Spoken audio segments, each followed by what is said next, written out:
Syria में लगभग पिछले 13 सालों से गृह युद्ध चल रहा है। देश के दूसरे सबसे बड़े शहर यानी एलेप्पो पर हुए हमले के साथ फिर से चर्चा में आ गया है।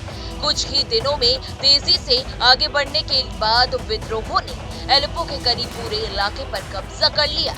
ये पिछले कई सालों से विद्रोहों का सबसे बड़ा हमला बताया जा रहा है। तो वहीं उत्तर पश्चिमी सीरिया में विद्रोही समूह का कहना है कि पिछले हफ्ते शुरू हुए एक हमले में एलेप्पो पर कब्जा करने के बाद वो हमा शहर की तरफ बढ़ रहे हैं। इस बीच आधिकारिक तौर पर सीरियाई नागरिक सुरक्षा के रूप में जाने वाले व्हाइट हेलमेट ने बताया कि रविवार को जवाबी हमलों के दौरान सीरियाई और रूसी सेना द्वारा किए गए हवाई हमलों में 10 बच्चों सहित करीब 25 लोग मारे गए। लड़ाई में हुए इजाफे ने पहले से ही युद्धग्रस्त पश्चिम एशिया में एक और हिंसक मोर्चे के उभरने की आशंका और भी बढ़ा दी। 2016 के बाद से एलेप्पो पर ये विपक्षी हमला था, जब एक रूसी हवाई अभियान ने सीरियाई के राष्ट्रपति बशर असद को उत्तर पश्चिमी शहर पर फिर से कब्जा करने में मदद की थी। 2016 के बाद से एलेप्पो पर ये सबसे विपक्षी बड़ा हमला माना जा रहा है। तो वहीं आपको ये भी बता दें कि रूस, ईरानी सहयोगी हिजबुल्ला और अन्य समूहों के समर्थन ने असद को अपने कंट्रोल में सीरिया के 70% इलाके पर सत्ता बनाए रखने की अनुमति तक दे दी।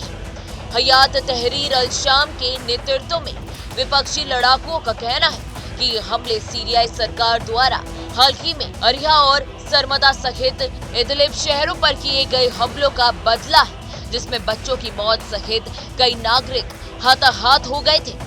ये तुर्की के राष्ट्रपति और साथ ही रूस के राष्ट्रपति पुतिन द्वारा 2020 में कराए गए युद्ध विराम के बाद से इलाके में असद की सेना पर पहला बड़ा हमला बताया जा रहा है।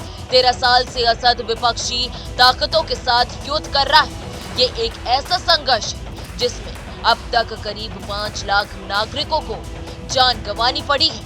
करीब 60 से ज्यादा लाख सीरियाई नागरिक देश छोड़कर जा चुके हैं।